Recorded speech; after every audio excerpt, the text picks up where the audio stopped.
saudara-saudari sekalian yang dikasihi oleh Tuhan kita Yesus Kristus. Kita berjumpa di hari Minggu ini, hari yang menjadi suatu sukacita bagi kita semua, di mana kita akan bersama-sama mendengarkan kebenaran firman Tuhan di dalam kehidupan kita. Namun sebelumnya, marilah kita satu dalam doa memohon tuntunan Roh Kudus. Kita berdoa. Kebenaran firman Tuhan yang akan kami bacakan di dalam Alkitab. Seringkali dalam segala keterbatasan dan kelemahan kami tidak mampu untuk dapat memahami, terlebih lagi melakukan dalam kehidupan kami. Untuk itu ya Tuhan, kami memohon tuntunan kuasa Roh Kudus Tuhan, agar kami dilayakkan, dimampukan untuk menyatakan kebenaran firman Tuhan, baik melalui tutur kata, pikiran, dan tingkah laku kami. Sehingga kehidupan kami adalah kehidupan yang memang sesuai dan seturut dengan kehendak Tuhan. Untuk itu ya Tuhan, berfirmanlah karena kami telah siap mendengar di dalam Yesus Kristus yang adalah firman yang hidup. Amin. Bacaan kita pada pagi hari ini terambil dari Yudas pasalnya yang pertama, ayatnya yang pertama sampai dengan ayatnya yang ke-16 yang menyatakan, dari Yudas hamba Yesus Kristus dan saudara Yakobus kepada mereka yang terpanggil, yang dikasihi dalam Allah Bapa dan yang dipelihara untuk Yesus Kristus, rahmat, damai sejahtera, dan kasih kiranya melimpahi kamu. Saudara-saudaraku yang kekasih, sementara aku bersungguh-sungguh berusaha menulis kepada kamu tentang keselamatan kita bersama, aku merasa terdorong untuk menulis ini kepada kamu dan menasihati kamu, supaya kamu tetap berjuang untuk mempertahankan iman yang telah disampaikan kepada orang-orang kudus. Sebab ternyata ada orang tertentu yang telah masuk menyelusup di tengah-tengah kamu, yaitu orang-orang yang telah lama ditentukan untuk dihukum. Mereka adalah orang-orang yang fasik, yang menyalahgunakan kasih karunia Allah kita untuk melampiaskan hawa nafsu mereka, dan yang menyangkal satu-satunya penguasa dan Tuhan kita, Yesus Kristus. Tetapi sekalipun kamu telah mengetahui semuanya itu dan tidak meragukannya lagi, ingatkan kamu bahwa memang Tuhan menyelamatkan umatnya dari tanah Mesir, namun sekali lagi membinasakan mereka yang tidak percaya, dan bahwa Ia menahan malaikat-malaikat yang tidak taat pada batas-batas kekuasaan mereka, tetapi yang meninggalkan tempat kediaman mereka dengan belenggu abadi di dalam dunia kekelaman sampai penghakiman pada hari besar, sama seperti Sodom dan Gomora dan kota-kota sekitarnya yang dengan cara yang sama melakukan percabulan dan mengejar kepuasan-kepuasan yang tak wajar, telah menanggung siksaan api kekal sebagai peringatan kepada semua orang. Namun demikian orang-orang yang bermimpi-mimpian ini juga mencemarkan tubuh mereka dan menghina kekuasaan Allah, serta menghujat semua yang mulia di surga. Tetapi penghulu malaikat Mikael, ketika dalam suatu perselisihan bertengkar dengan iblis mengenai mayat Musa, tidak berani menghakimi iblis itu dengan kata-kata hujatan, tetapi berkata, kiranya Tuhan menghardik engkau, Akan tetapi mereka menghujat segala sesuatu yang tidak mereka ketahui, dan justru apa yang mereka ketahui dengan nalurinya seperti binatang yang tidak berakal. Itulah yang mengakibatkan kebinasaan mereka. Celakalah mereka, karena mereka mengikuti jalan yang ditempuh Kain, dan karena mereka oleh sebab upah menceburkan diri ke dalam kesesatan Bileam, dan mereka binasa karena kedurhakaan seperti Korah. Mereka inilah noda dalam perjamuan kasih-Mu, di mana mereka tidak malu-malu melahap dan hanya mementingkan dirinya sendiri. Mereka bagaikan awan yang tak berair yang berlalu ditiup angin. Mereka bagaikan pohon-pohon yang dalam musim gugur tidak menghasilkan buah, pohon-pohon yang terbantun dengan akar-akarnya dan yang mati sama sekali. Mereka bagaikan ombak laut yang ganas, yang membuihkan keaiban mereka sendiri.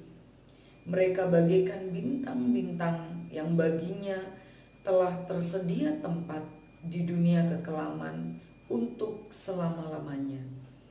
Juga tentang mereka Henokh, keturunan ketujuh dari Adam, telah bernubuat, katanya, sesungguhnya Tuhan datang dengan beribu-ribu orang kudusnya, hendak menghakimi semua orang dan menjatuhkan hukuman atas orang-orang fasik, karena semua perbuatan fasik yang mereka lakukan dan karena semua kata-kata nista yang diucapkan orang-orang berdosa yang fasik itu terhadap Tuhan. Mereka itu orang-orang yang menggerutu dan mengeluh tentang nasibnya, hidup menurut hawa nafsunya, tetapi mulut mereka mengeluarkan perkataan-perkataan yang bukan-bukan, dan mereka menjilat orang untuk mendapat keuntungan. Demikianlah pembacaan kita. Terpujilah Kristus. Hosiana. Jemaat yang dikasihi oleh Tuhan kita Yesus Kristus, jika kita melihat hari-hari kita di saat ini, banyak orang-orang Kristen pikirannya disesatkan oleh pengajaran yang tidak sesuai dengan yang Tuhan Yesus ajarkan. Akibatnya, mereka menjadi orang yang beragama Kristen yang hanya memanfaatkan Tuhan. Ini adalah Kristen oportunis, yaitu orang Kristen yang ke gereja karena hanya ingin menggunakan kuasa Tuhan untuk keuntungan duniawi. Mereka menuruti firman Tuhan karena ingin mendapatkan pelipat gandaan dalam kehidupan mereka berupa berkat jasmani, dijauhkan dari kesengsaraan hidup, dijauhkan dari kesulitan ekonomi, dijauhkan dari penderitaan, sakit, penyakit, dan lain sebagainya. Inilah gambaran orang-orang Kristen yang tidak bersedia memikul salib dan tidak mengarahkan kehidupannya kepada Tuhan dan kerajaannya. Sesungguhnya orang-orang Kristen oportunis ini yang dia rindukan adalah kemakmuran duniawi dan kebahagiaan hidup selama di dunia, sehingga hatinya tidak sungguh-sungguh melekat kepada Tuhan dan menjadikan Tuhan sebagai nilai tertinggi kehidupan. Sehingga kita perlu menyadari bahwa sesungguhnya ini bukan firman yang Tuhan Yesus ajarkan kepada kita. sesuai dengan tema kita pada pagi hari ini, untuk bagaimana kita waspada terhadap segala penyesatan yang terjadi di dalam lingkungan hidup kekristenan kita. Maka kita juga harus tahu bahwa penyesatan itu bukan hanya penyesatan yang berupa ajaran-ajaran atau aliran-aliran sesat di luar gereja. Kalau kita lihat pada masa kini, penyesatan itu terjadi justru di dalam kehidupan persekutuan kita, dalam pribadi kita sendiri. Dan karena kita tidak melakukan apa yang menjadi kehendak firman Tuhan, itu juga adalah salah satu bentuk penyesatan yang perlu kita waspadai. Firman yang Tuhan Yesus ajarkan adalah firman yang seharusnya menggiring seseorang supaya dia memberikan segenap hidupnya untuk dapat menjadi alat yang bisa dipakai oleh Tuhan untuk dapat melakukan kehendaknya dengan motivasi mengasihi Tuhan secara penuh dan utuh. Hidup untuk kepentingan Tuhan dan bukan untuk kepentingan duniawi. Lalu bagaimana supaya kita dapat meningkatkan kewaspadaan terhadap penyesatan? Ada dua hal. Yang pertama, baca dan belajar Alkitab setiap hari. Dengan disiplin membaca dan mempelajari Alkitab setiap hari, kita memiliki bekal yang kuat untuk memproteksi diri kita terhadap pengajaran sesat dengan firman Tuhan yang murni.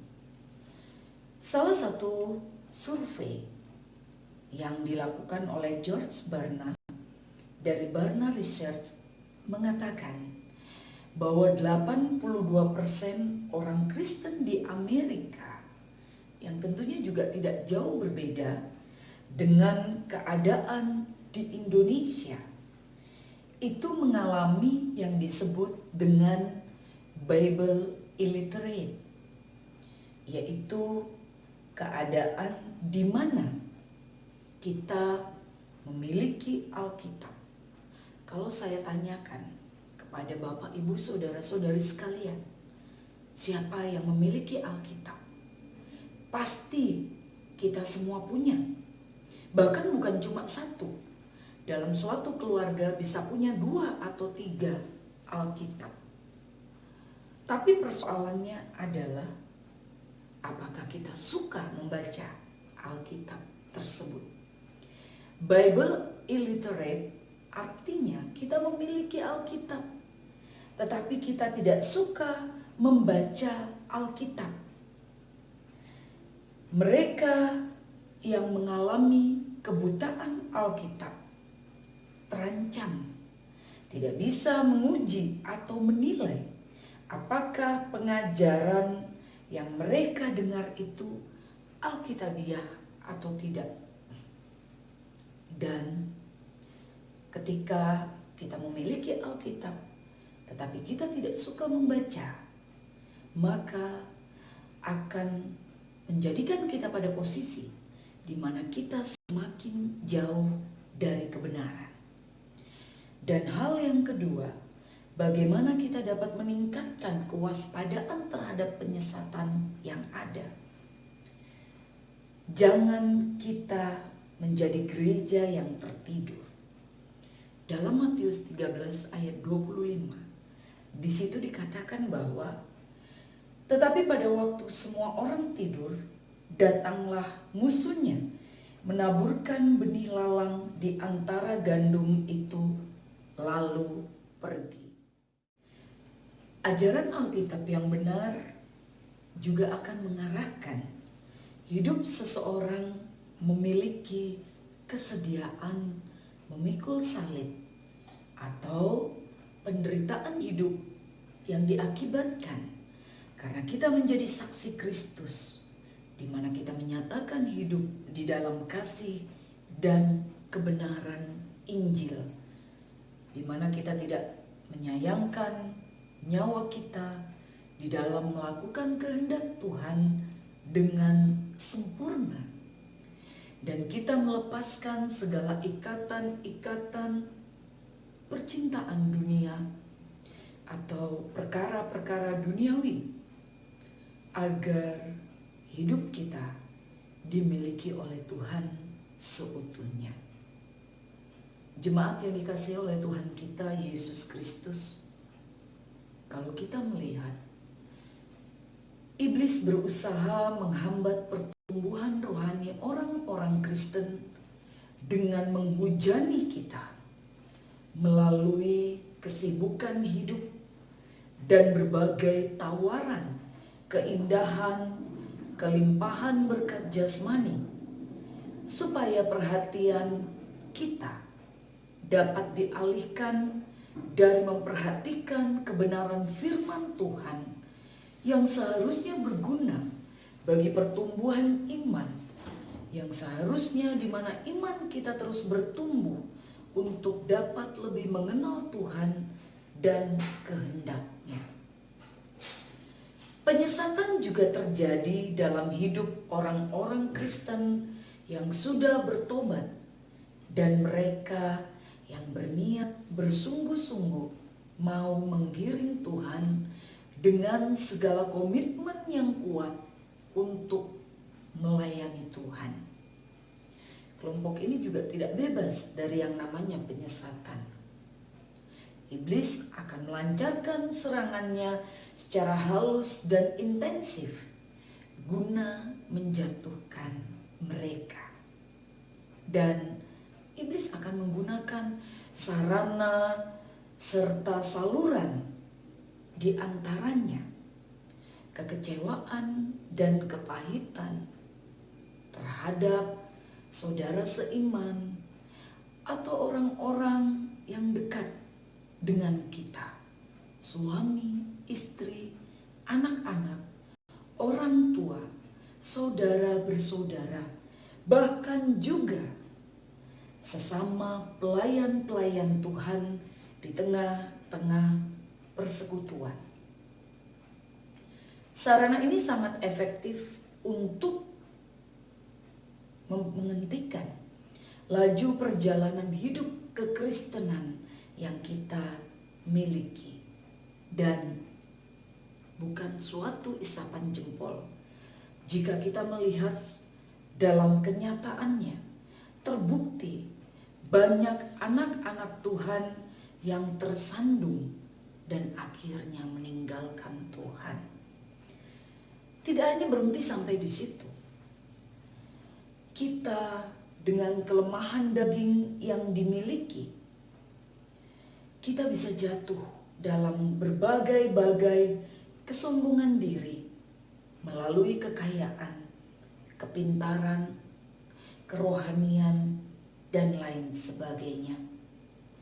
Sebagian juga kita jatuh karena keinginan mata yang menjadikan seseorang untuk terus merindukan memiliki barang-barang sebagai hiburan duniawi, hobi, dan aktivitas yang pada dasarnya tidak mendatangkan pertumbuhan bagi kehidupan rohani, sehingga kita akan mengalami yang namanya miskin dan dangkal akan pengenalan kebenaran dan kehendak Tuhan di dalam kehidupan kita. Inilah contoh-contoh penyesatan yang saat ini terjadi di tengah-tengah kehidupan kita. Dan penyesatan ini begitu berbahaya sehingga kita harus waspada. Gereja atau orang percaya dapat terjatuh dalam kondisi tertidur. Kita tahu bahwa yang namanya orang tidur, dia tidak tahu apa yang terjadi di sekitarnya. Dan Karena kita menjadi gereja yang tertidur, maka beberapa hal berikut ini dapat terjadi. Yang pertama, seringkali kita menjadi gereja yang tertidur karena kita terlena dengan yang namanya kenyamanan. Kita berada pada zona nyaman kita.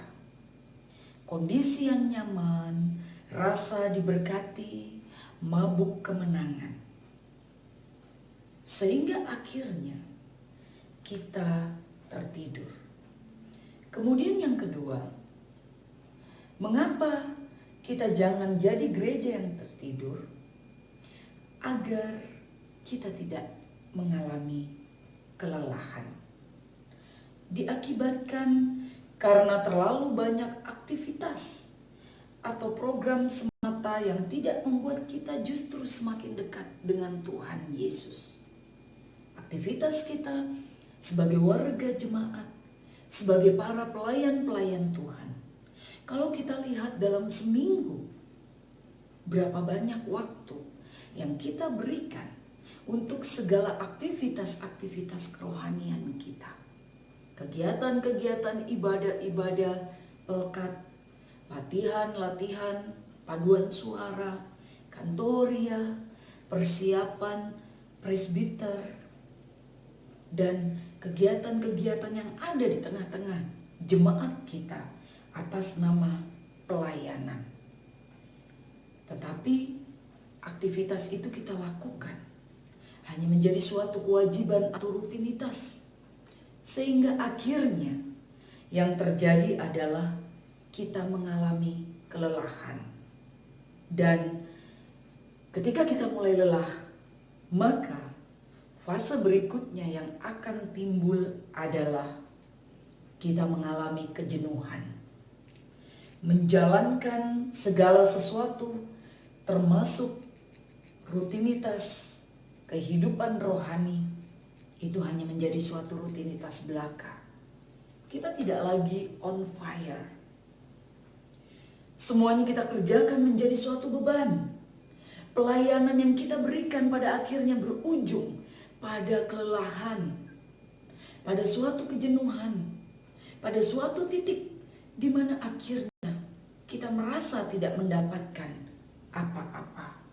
Dan jika kita sudah berada pada posisi mengalami kejenuhan ini, maka yang terjadi adalah kita tanpa tujuan yang jelas. Artinya kita tidak lagi mengikuti visi atau tuntunan Tuhan. Dan kalau kita sudah memiliki tujuan yang sudah tidak lagi jelas mengikuti visi atau tuntunan Tuhan, maka kita terjatuh pada suatu lubang yang namanya mengabaikan pengajaran yang murni. Jadi, sebagai jemaat, sebagai pelayan Tuhan, kita hanya senang dengan mendengarkan atau membawakan pengajaran yang enak didengar oleh telinga saja. Tetapi kita mengabaikan pengajaran yang murni, yang seringkali dirasa tidak mengenakan daging, tidak mengenakan diri kita, membuat panas telinga, panas hati, tersinggung. Karena memang firman Tuhan itu bertujuan untuk menegur, mengingatkan, menghiburkan, dan juga mengajak kita untuk kembali kepada aturan-aturan Tuhan. Dan kebenaran firman Tuhan bukanlah kebenaran yang mengikuti keinginan manusia, tapi kebenaran firman Tuhan adalah suatu kehendak Allah yang harusnya manusia ikuti supaya kita hidup dalam karya keselamatan Tuhan. Kalau kita sudah mengabaikan pengajaran yang murni, maka kita akan bermuara di mana kita tidak lagi menekankan atau memotivasi orang lain memotivasi jemaat, memotivasi diri sendiri untuk dapat membaca Alkitab setiap hari. Inilah yang akan terjadi. Akhirnya kita menjadi gereja yang tertidur. Jemaat yang dikasihi oleh Tuhan kita Yesus Kristus, surat Yudas yang kita baca pada saat ini menolong kita hidup di masa kini untuk bersungguh-sungguh menjaga kemurnian ajaran gereja yang sesuai dengan Alkitab dan doktrin yang berlaku di gereja kita, yaitu GPIB. Alkitab itu harusnya menjadi tolak ukur apakah suatu ajaran itu menyeleweng dari ajaran Tuhan atau tidak. Dan sebenarnya persoalan muncul seringkali terjadi bukan pada apa yang diajarkan oleh Alkitab, melainkan pada apa yang ditambahkan di luar dari Alkitab. Karena masing-masing ajaran yang dianggap sesat memiliki interpretasi sendiri-sendiri terhadap Alkitab yang tentunya sangat berbahaya bagi persekutuan jemaat. Untuk itu, marilah kita berjaga-jaga dan bangunlah, hai kamu yang tertidur, supaya kita tetap hidup berjalan sesuai dengan aturan-aturan yang Tuhan sudah nyatakan di dalam kebenaran firman-Nya, yaitu Alkitab. Supaya kehidupan kita adalah kehidupan yang menjadi berkat, berlimpah, bukan hanya bagi orang lain, tapi juga bagi diri kita. Bukan menjadi suatu kutuk dan malapetaka. Kiranya melalui firman Tuhan di pagi hari ini semakin mengokohkan iman kita untuk setia membaca kebenaran firman Tuhan setiap hari, untuk tidak tertidur tetapi berjaga-jaga dan waspada menghadapi segala kesesatan yang saat ini begitu banyak dunia tawarkan kepada kita. Kiranya Tuhan Yesus memberkati. Amin.